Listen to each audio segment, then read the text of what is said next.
Bonjour, bienvenue dans ma librairie. Nous sommes à Montréal le 30 mai 2017. Mon nom est Bruno Lalonde. Depuis une dizaine de jours, nous sommes de retour de France, un voyage, un autre merveilleux voyage en France. La France va beaucoup mieux que ce que les Français en disent, mais ça, c'est pas le propos de la vidéo d'aujourd'hui. Alors, la semaine dernière, je me suis porté acquéreur d'une bibliothèque. L'expérience a été pénible parce que la personne qui me vendait les livres, qui n'était pas la propriétaire de la bibliothèque, était difficile à la négociation. Et cette bibliothèque-là, elle-même, comment je pourrais dire ça, criait sa souffrance. Alors, oui, les bibliothèques ne sont pas des lieux innocents, ne sont pas, elles nous révèlent. Hein? Si les murs parlent, eh ben, les bibliothèques, quant à elles hurlent. Elles nous disent le parcours de vie, les centres d'intérêt, les zones d'ombre, les secrets inavoués. Certaines de ces bibliothèques-là sont pleines de mystères et à qui sait les décrypter, elles peuvent nous en révéler beaucoup. Mais évidemment, quand ce sont des bibliothèques de défunts, le rapport n'est pas le même, parce que là, ce sont des traces de vie qu'on recueille. Et certaines d'entre elles peuvent exhaler un parfum mortifère, un parfum de poussière, de regret, de vie non vécue. La bibliothèque de la semaine dernière criait cette vie non vécue, une vie qui n'avait pas été partagée par l'amour, parce que, comment on peut dire ça? Comment je peux affirmer une telle chose? Eh bien, il y a des bibliothèques qui sont narcissiques, des bibliothèques qui sont des miroirs, où le lecteur, la lectrice, se contemple infiniment. Dans la bibliothèque de la semaine dernière, eh bien, la personne avait gardé personne qui était en âge avancé, qui n'était plus en mesure, qui était, j'allais dire, techniquement morte, mais qui était en fin de vie, mais en fin de vie toute proche là, de la fin de vie. Eh bien, elle avait tout gardé. Elle avait nourri à son égard une véritable passion. Elle avait gardé ses bulletins scolaires de la petite école.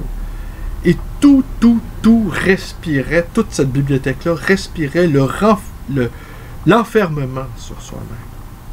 Il n'y a pas beaucoup de générosité. Hein? Une bibliothèque peut être un lieu assez étouffant. Alors, cette bibliothèque-là était étouffante, la négociation était difficile, et ça m'a beaucoup contrit, ça m'a fatigué comme expérience. Ce n'est pas qu'une transaction financière souvent, parce que les gens y mettent de l'affect dans la vente de leurs livres. Parfois, ils y mettent de l'affect, un affect qui peut être assez engluant, qui peut être assez annihilant aussi, qui peut être éprouvant. J'ai été éprouvé. Alors aujourd'hui, je vous parle d'une autre bibliothèque. D'un homme. Ouais, là, ça, c'est encore là, c'est une autre histoire, parce que on m'a demandé hier d'aller rapidement sur les lieux où étaient entreposés quelques dizaines de cartons. L'immense majorité de ces livres-là avaient été entreposés déjà depuis des années. Et les cartons, ils étaient pleins de poussière, les livres étaient jaunis, les dos étaient cassés. Et c'était vraiment... parfois, j'ai l'impression que je suis le... Après moi, c'est le prêtre, mais moi, je suis là je suis le médecin qui vient ausculter le patient pour s'assurer que le patient est bien mort. Et cette bibliothèque-là, défunte, avait été entreposée déjà depuis une bonne dizaine d'années.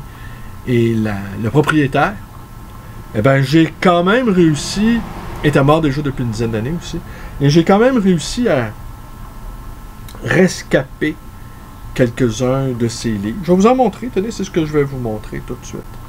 Alors, l'auteur de la bibliothèque est également un auteur. Son nom, c'est Myron Galloway. Il est né à la Nouvelle-Écosse en 1920 et il est mort à Montréal en 2006, donc à 86 ans. Et de ce que j'ai cru... Ah oui, il a été donc écrivain. Il a écrit une pièce qui s'appelle The Fragile Season. Et cette pièce-là a été montée au Théâtre du Jésus en mars 1956. À ma connaissance, c'est sa seule pièce. Je vais vous montrer ça. On a ici, j'ai le tapuscrit, le manuscrit et tous les documents afférents à cette pièce-là. Des photos. Ouais, de la pièce. Où j'ai mis ça, donc? Attendez. Alors, mais qu'est-ce que nous révélait la bibliothèque de cet auteur-là, Galloway, qui est devenu aussi, plus tard, critique théâtrale au journal The Star, qui n'existe plus, un journal montréalais, Montreal Star, qui n'existe plus, qui a... Ouais, parce que la communauté d'expression anglaise de Montréal a connu ses heures glorieuses jusque dans les années 70. Aujourd'hui, c'est une communauté, évidemment, ouverte sur le monde, mais une communauté qui... Les deux solitudes, ça existe encore, hein? Communauté d'expression française, communauté d'expression anglaise. Les deux solitudes existent encore, mais le Canada, maintenant, est devenu une multitude de solitudes. Ce n'est plus deux solitudes, c'est une multitude de solitudes. Au fond, personne ne s'intéresse à personne. C'est assez terrible. Moi, je le constate sans arrêt. Des gens viennent s'installer ici et ça ne les intéresse pas comment ce pays-là a été fondé. Ils savent que ça a été vaguement fondé par des Français qui ont vécu... Je suis pas sûr qu'on a vraiment bien réfléchi à cette expérience traumatisante qu'a été l'établissement de colonies au Québec. Outre les difficultés incroyables, un pays dur, un pays hostile quand même. L'hiver, des étés tropicaux avec des insectes qui sont terribles. C'est difficile à vivre pour moi même, qui est né ici. Et sans compter le grand choc, le choc de l'altérité avec les Premières Nations. Et il y a eu une sorte d'imprégnation dans notre inconscient collectif avec ces Premières Nations-là, où leur univers animiste peuple notre inconscient collectif. Pour sûr qu'on ait vraiment bien réfléchi à ce que ça pouvait vouloir dire, mais assurément, on résume trop vite l'expérience française en Amérique du Nord à une entreprise commerciale. Comme si vous avez pu écouter la vidéo que j'ai faite avec Pierre Robert il y a quelques jours, qui lui crée et dirige une petite revue, Les Cahiers du Mont-Saint-Joseph. Pierre Robert qui vit une expérience érémétique. Il vit dans les cantons de l'Est, près de la frontière américaine, dans un coin escarpé, dans un coin sauvage, un coin rude, mais un coin magnifique, un des plus beaux coins au Québec. Alors il se consacre à l'écriture, à la lecture, à la méditation. C'est un orant, Pierre Robert. C'est un orant relié à Dieu. Ici, que Dieu existe ou pas, ça n'a pas d'importance. C'est un homme qui s'est incarné dans sa foi et qui l'a vécu et qui la vit toujours de manière très, très intense, de manière honnête. Et il nous confiait donc dans cette vidéo que Montréal, la naissance de Montréal, est une naissance mystique. Que Montréal, c'est une aventure mystique. Alors, il a fait une petite revue et où il a colligé des textes et qui démontrent, hors de tout doute, que l'acte de naissance de Montréal, c'est un acte de naissance mystique. On est loin du rodéo. Un rodéo. Je veux dire, faut... Et j'écoute parfois le maire Coderre. J'arrive pas à croire qu'il s'exprime dans un français. Laborieux dans un français. C'est même pas si c'est du français, en fait. Et quand je repense à Jean Drapeau, qui s'exprimait avec pompe, qui s'exprimait avec panache, avec hauteur, et qui ne cessait de répéter « Montréal, deuxième ville française au monde », il le disait avec un tel enthousiasme que cela suscitait notre adhésion immédiate et convaincue. On dit que Coderre, faut traduire ce qu'il dit, il faut traduire sa pensée. C'est un personnage... il est bien arrivé, Coderre. Il voulait arriver, il est arrivé. Mais c'est un personnage, à mon sens, navrant, sans grandeur, sans hauteur. Enfin, j'en dirai pas davantage assez sur lui. C'est un personnage, pour moi, parfaitement déprimant, qui ne fait pas honneur à la politique, pour dire le vrai. Si la politique n'est pas liée à la parole, à quoi bon? Alors, je reviens sur mon Myron Galloway. Alors, je vais vous montrer deux choses. Alors, qu'est-ce que j'ai appris sur Myron Galloway? Mon interprétation de Myron Galloway. Il n'a jamais appris le français. Il y avait un seul livre en français dans toute sa bibliothèque. Il n'a jamais appris le français. Il y avait quelques livres que j'ai récupérés d'auteurs québécois traduits en anglais, comme Michel Tremblay. Donc, son prisme, sa lecture de la culture québécoise se faisait d'auteurs québécois qui ont écrit en français, se faisait par des traductions. Il a fort à parier qu'il n'avait pas d'amis d'expression française dans son entourage. C'est un érudit, cependant, c'est un érudit. C'est un grand lecteur. Un grand lecteur d'auteurs séditieux et aussi d'auteurs classiques, comme Melville. Et quand je dis auteur séditieux, je fais référence à l'auteur de Last Exit on Brooklyn, Selby, Junior Selby. The Last Exit to Brooklyn de Hubert Selby Jr. Vous savez c'est quoi. Alors, je vous montre quelques-uns des livres pour vous donner une petite idée. Ah oui, il lisait Sartre, La nausée, en anglais. Belle couverture, tenez, je vous la remonte. Puis il l'admirer. André Gide, Imaginary Interview. André Gide. The Book of the Hit, le livre du sang de Grodek. The Kenyan Review, avec un article de Paul Valéry, traduit, sur Mallarmé. Ici, le livre en français que j'ai trouvé. Alors, c'est quoi? C'est une anthologie des pages du journal d'André Gide, paru chez Jacques Chiffrin, en coédition avec le Panthéon Books New York. Cette époque-là. Alors, cette époque-là, l'intelligence, mais en fait, encore toujours l'intelligentsia américaine est toujours assez francophile, parce qu'on constate ici que c'est une première édition. Alors, voilà. Le fameux Last Exit to Brooklyn. The Reprieve, toujours de Sartre. Arrival and Departure, d'Arthur Koestler. Ça, c'est peut-être une première édition. Chez Jonathan Cape, à Londres. Ouais, non, ça serait une édition canadienne. En fait, la première édition date de 43, la deuxième date de 44. Ça serait l'édition canadienne, donc ça n'a pas une grande valeur. Henri Bergson, Creative Evolution, donc évolution créatrice. Et qu'est-ce qu'on y trouve?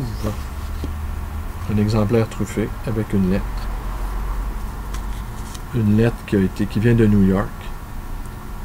Alors, je ne l'ai pas lu, je ne l'ai pas ouvert. Ici, My Life and Love by Frank Harris. Je ne sais pas. Écoutez, je pense, faudrait vérifier, mais je pense, il me semble que Frank Harris, c'est lui qui a écrit Les Rapaces, entre autres. Un écrivain dans la lignée de George Bernard Shaw et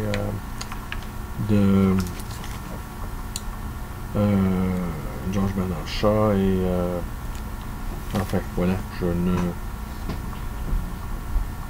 Salut jeune homme, tu vas bien? Monseigneur, comment allez-vous? Oui, très très bien, je suis en train d'enregistrer une vidéo, je poursuis, tu permets? Alors donc, oui, mais tu peux rester. Tu peux rester quand même, tu peux rester. Donc, si je ne m'abuse, me semble-t-il, Frank Harris, l'agent de Frank Harris était Winston Churchill. Il faudrait vérifier. Vous savez, Churchill a remporté le Nobel de littérature. Alors, Churchill, si je faisais le parallèle avec Coder, avant que Coder gagne un concours littéraire, eh bien, moi, je deviens pape. Hein? On se comprend. Alors, Churchill si ma mémoire est bonne, était l'agent littéraire de Frank Harris. Mais enfin, ça c'est à vérifier. Mais, petite réminiscence ici. Borges, The Gold of the Tigers. Alors, une Selected Letter Poem. Et c'est bilingue. Espagnol, anglais. Alors maintenant, j'arrive au plat de résistance. C'est une longue vidéo. C'est pas grave, on s'épanche. Ça fait longtemps que j'en ai pas fait. Où, dans cette multitude de cartons, défraîchis, décatis, un rempli de documents. Le seul, d'ailleurs, où il y avait des documents. Alors, je l'ai rescapé. Alors, je vous montre ceci. Alors, le Festival national d'art dramatique, région ouest du Québec, Salle du Jésus, Montréal, 1956. Alors, notre homme, Myron Galloway, a écrit une pièce qui s'appelle The Fragile Season, qui raconte l'histoire d'un pianiste, une pianiste, de renommée mondiale, qui se remet lentement des suites d'un bombardement. Malgré les efforts de son entourage, elle refuse obstinément de revenir à son art. L'apparition d'un jeune pianiste noue l'action. Alors, Myron Galloway donc a écrit cette pièce. Dans cette enveloppe-là, j'y retrouve quoi? Director Copy, The Fragile Season. Alors, ce sont les annotations, comment la pièce doit être jouée. C'est Ronéo typé. Alors, il y a des ajouts. Il a biffé certaines... Attendez, je vous montre ça encore. Il a biffé certaines phrases, peut-être pour leur donner plus de mordant, donner plus d'élan. Un élan naturel, théâtral. C'est important. L'élan doit être naturel, et s'il n'est pas naturel, il doit s'y rapprocher. N'est-ce pas, Jonathan? Tout à fait d'accord. Merci. Et, attendez, c'est pas fini. On a même une photo, des photos de notre Myron Galloway. Ah, une caricature, ici on va s'amuser. Où on voit Jean Drapeau, justement, j'ai de la suite dans les idées, avec René Lévesque. Il lui dit... Jean Drapeau qui se colle contre René Lévesque et qui lui demande d'être gentil. C'est quelques mois après l'élection du Parti québécois. Lévesque m'apprécie plus ou moins les mamours de Drapeau, mais bon, alors on voit aussi le lit, une fleur de lys. Asselin, qui est toujours, qui travaille toujours. Alors, Script Theater, je vous montre ça ici, Script Theater. Alors, qu'est-ce que c'est?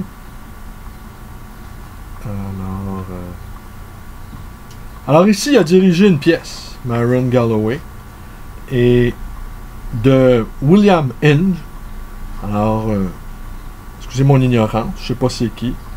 Et alors, il y a le stage manager, André Trudel, le costume, Martha Incio, la publicité, toujours Myron Galloway. Alors, je continue. Alors,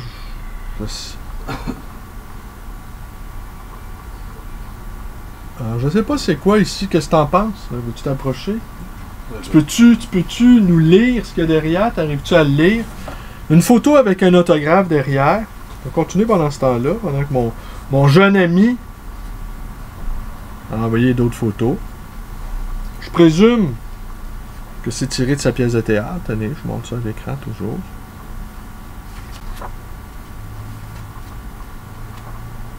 Vous voyez, ne sont pas-ils beaux, ces deux jeunes hommes-là? Plein de feu, plein de vie, plein d'enthousiasme quant à l'avenir.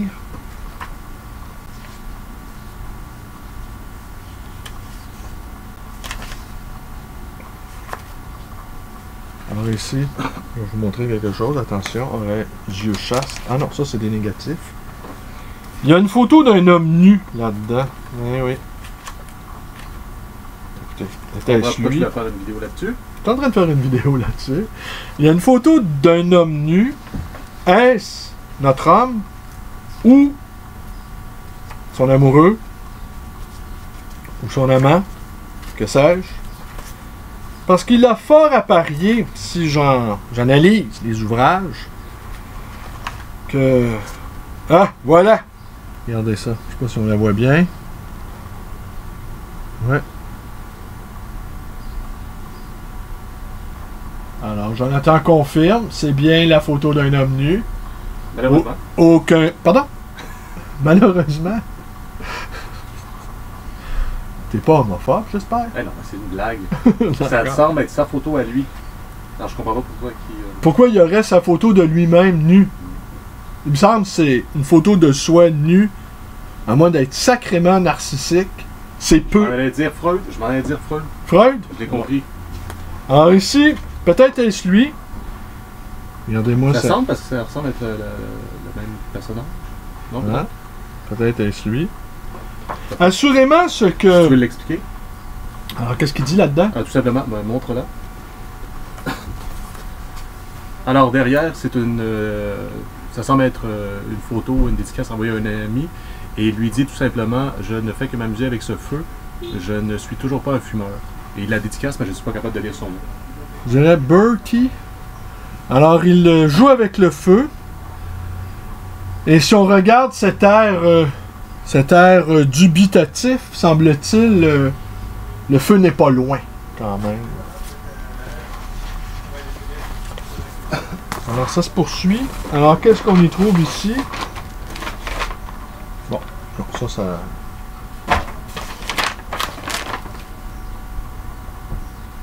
Ah! Une autre pièce jouée pour la télévision. C'est ce qui est marqué.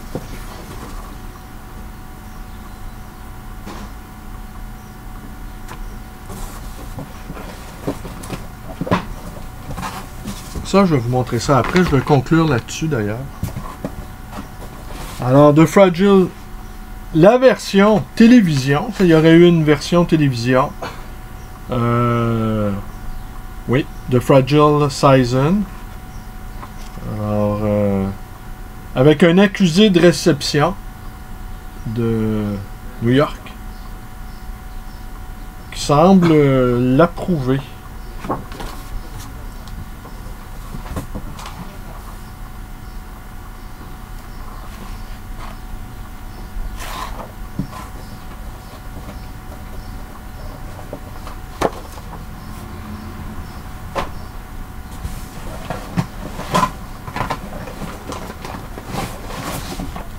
Ici, qu'est-ce que c'est? Vous voyez, je découvre avec vous, hein, en même temps. J'ai ramené ça hier. J'ai rapporté ça hier, dis-je. Et j'ai pas vraiment... Alors, c'est une autre pièce. Ouais. Frame of Reference. A novel by Maron Galloway. Il vivait sur la rue Peel. Alors, c'est le tapuscrit.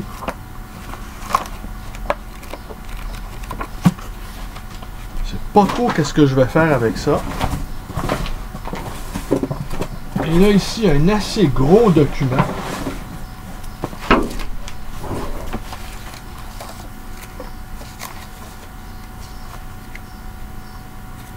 Vous voyez, c'est assez costaud. Ah oui, là, c'est c'est la version originale du frame of référence avec... je sais pas si on peut bien voir, attendez.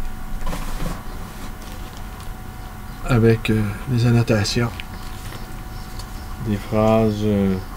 chacun son goût. Hein, on présume qu'il le met en italique pour dire que c'est en français. Alors, c'est la version corrigée. La version originale, ça fait quand même pour une novel, ça fait près de 500 pages.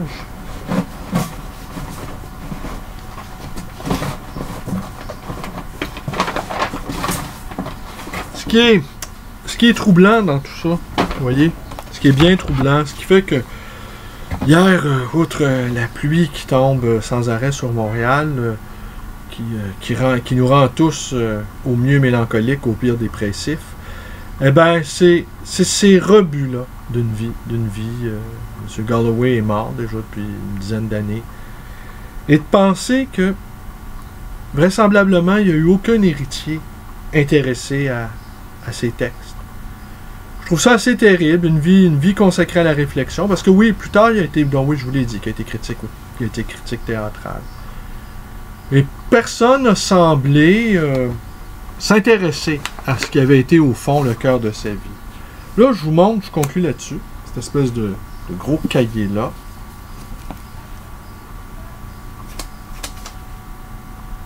Et là, c'est marqué ici Joanne Galloway. Alors peut-être est-ce sa mère. Au 1945, non. Au 1945, oui, Cambridge Street, à Halifax. Halifax. Alors qu'est-ce que c'est? C'est un registre qui date de, je ne sais trop,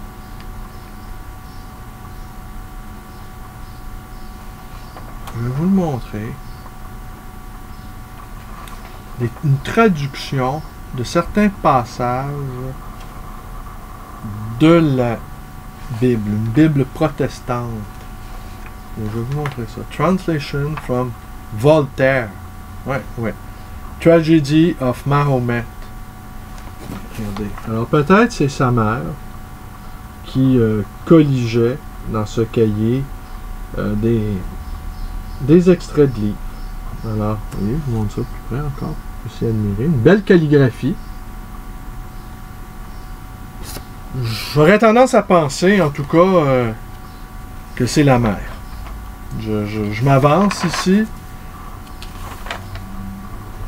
The Sisters of Charity. Oui, c'est ça. C'est des poèmes retranscrits.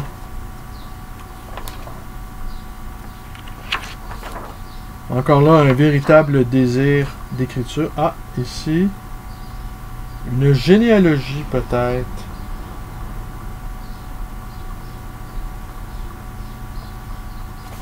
Bon. Peut-être avons-nous ici la généalogie complète de Galloway, en tout cas par sa mère.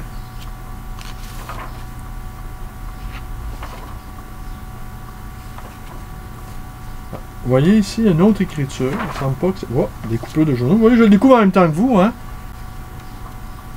Alors, des flocons.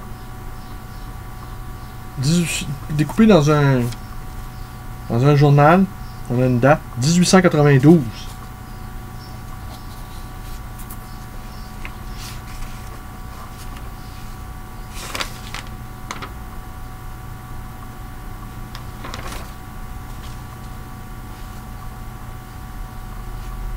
Irish American. Nous sommes 20 000 Irlando-Américains. On va dire Irano-Américains.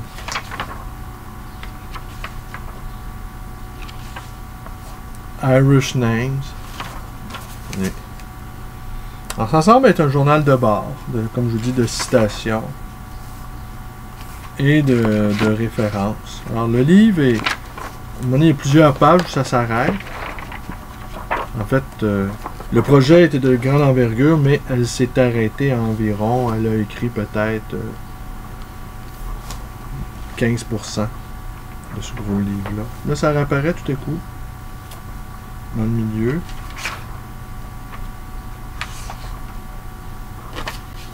Alors, voilà. Voilà. Je vous cacherai pas que ça donne... Je conclure là-dessus, une vidéo d'une demi-heure, franchement. Je me suis épivardé.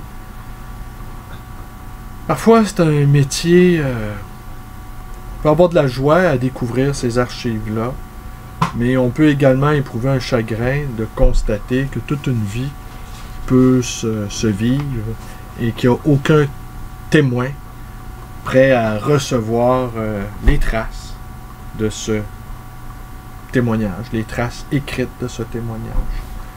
Et que finalement, c'est des individus comme moi, mi-érudits, mi-éboueurs, qui les remontent à la surface. Bon, je vous remercie d'être avec moi. Portez-vous bien, vous connaissez la suite. Bon après-midi.